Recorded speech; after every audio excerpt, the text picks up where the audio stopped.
Hello, I'm putting the screencast together for the Sandusky teaching staff to help coach you through how to do your self-evaluations within Pivot.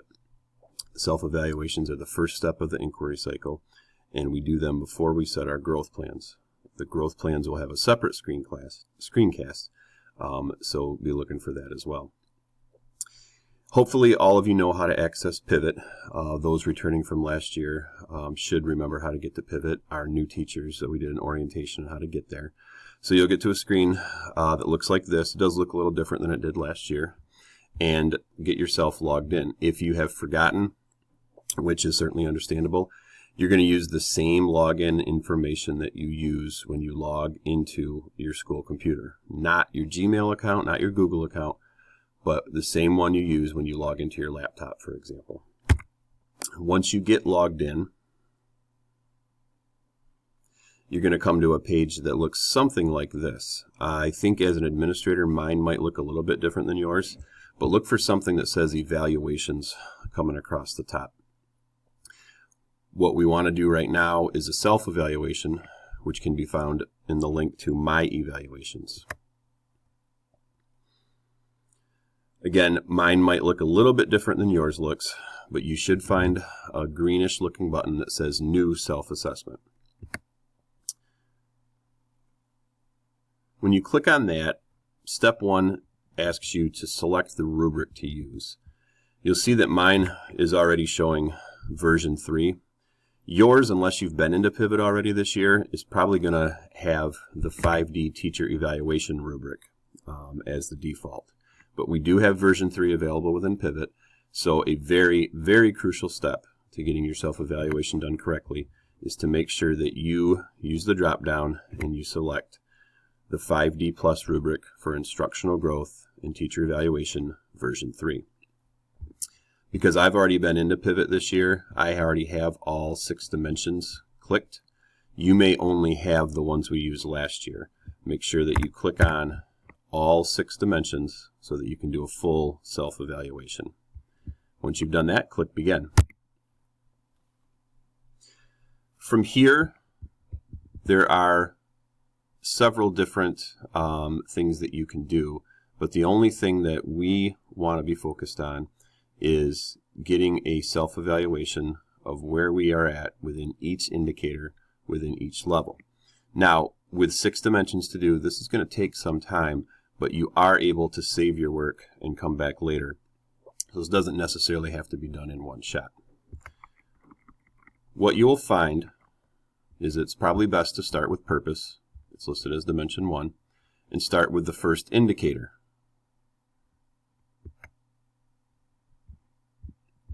Please start by clicking on Basic. We see that for P1, which is learning targets are connected to the standards, the language for Basic is that lessons are based on grade level standards and that the daily learning targets align to the standard. If you believe that your teaching as it relates to learning targets is at this level already, then let's click on Proficient. Here, when we look at the language, it says lessons are based on grade level standards, daily learning targets align to the standard, and now it says students can rephrase the learning in their own words. Once again, if you feel that your teaching as it relates to learning targets is at this level already, then take a look at what it says in Distinguished. Here you'll see the exact same 3 explanations that you saw in Proficient, but now you see a 4th one as well, which states students can explain why the learning targets are important. Just for illustrative purposes, I'm gonna say that I am proficient. I'm saying I'm proficient because though I believe the first 3 of these bullet points are true, I don't believe my teaching is quite to this level yet. So what I want to do is click on the little dialogue bubble that's next to just that bullet point. And you'll notice that it shows up down here in the bottom. What I now want to do, because I'm saying that I'm not quite distinguished, I'm proficient, I want to select the proficient label. What I'm telling myself and what I'm telling my evaluator, who in this case is me, is that I believe that I am at a proficient level within this indicator of purpose, but what is holding me back from being distinguished is this piece down here, that students can explain why the learning targets are important. I'll move on to P2 now. Again, you're going to want this to start the same exact way. Click on Basic and read the language. For P2, which states that lessons are connected to previous and future lessons, broader purpose, and transferable skill, the basic level says that lessons are clearly linked to previous and future lessons. Because I believe that is true of my teaching, I'll check what proficient says. Now, the added language is that lessons linked to a broader purpose or transferable skill. Again, for illustrative purposes, I'm going to say that I don't feel that I meet both of these criteria. I believe that my lessons are linked to previous and future lessons, but I don't believe completely that my lessons always link to a broader purpose or transferable skill. So once again, I click on the dialog bubble. I click on the dialog bubble just of the part that I feel I need work on. It shows up down here. And again, be careful that you're not selecting proficient in this instance, because that's not where you're self-evaluating yourself to be. You are saying you meet the criteria of basic, which is that lessons are clearly linked to previous and future lessons. Obviously, when you're doing this, it probably makes most sense to do at least a dimension at a time. But for illustrative purposes, I'm going to start going into a couple of the other dimensions.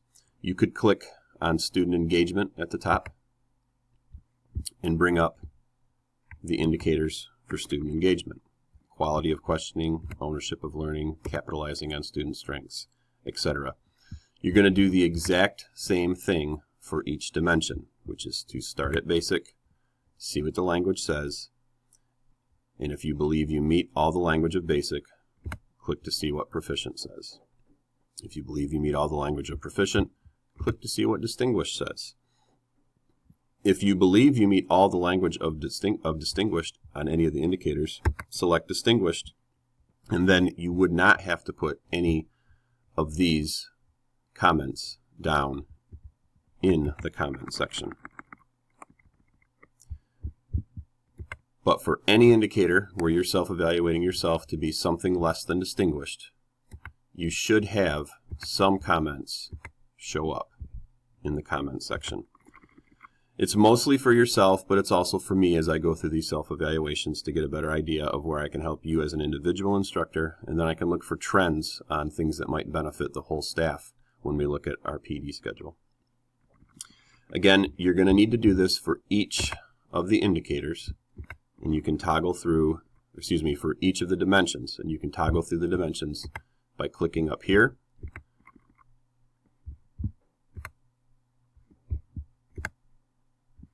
Or when you complete a dimension and you hit next, it will take you to the next dimension that comes numerically. I had mentioned that you do not need to do this all in one sitting. If you click Save and Return, it is going to save your self-evaluation. Where you find it then is down in the bottom. It'll say My Self-Assessments. Now again, as you can see, I've been playing around, so I have a few self-assessments started, but for me, it's the one most recent, September 10th, 2016, that I want to click on. You all are only going to do one self-assessment, so unless you, for some reason, start a second one, you're only going to see one self-assessment show up down here. Once again, just so you can see what it looks like, this is the one I saved that I was just working on, and you can see where I left off. Whoops, you can see where I left off in purpose. I'm able to pick right back up there. You can also see, because I moved on to student engagement, just to do a couple there, it's got those saved as well. So don't feel that you have to complete this all in one shot, but when you do have it completed, make sure that you finalize it, and once you do that, it will go to me automatically in Pivot. I'm not able to show you clearly how to finalize it because that would involve me having the whole thing done, and I don't want to make this screencast go any longer than it already is. If you have any problems getting it finalized, shoot me an email, and I'll let you know. When you do that, I get an email from Pivot that tells me that your growth plan is done, or excuse me, that your self-evaluation is done. What would be really helpful for me, though, as well, since this is showing up in your Google Classroom, if you do that, but also click Done on this assignment within Google Classroom, that's going to give me a really easy way to see who's got this turned in, who's not got this turned in, so I can send out reminders only to those people that need it, and I don't need to bother people that already have this done. Again, you need to do your self-evaluation before you do your growth plan. The self-evaluation takes a little bit of time, and it definitely is something you're going to be focused on doing, but it should not be overly complicated. Again, if you need help, reach out to me or reach out to your colleagues. Thank you.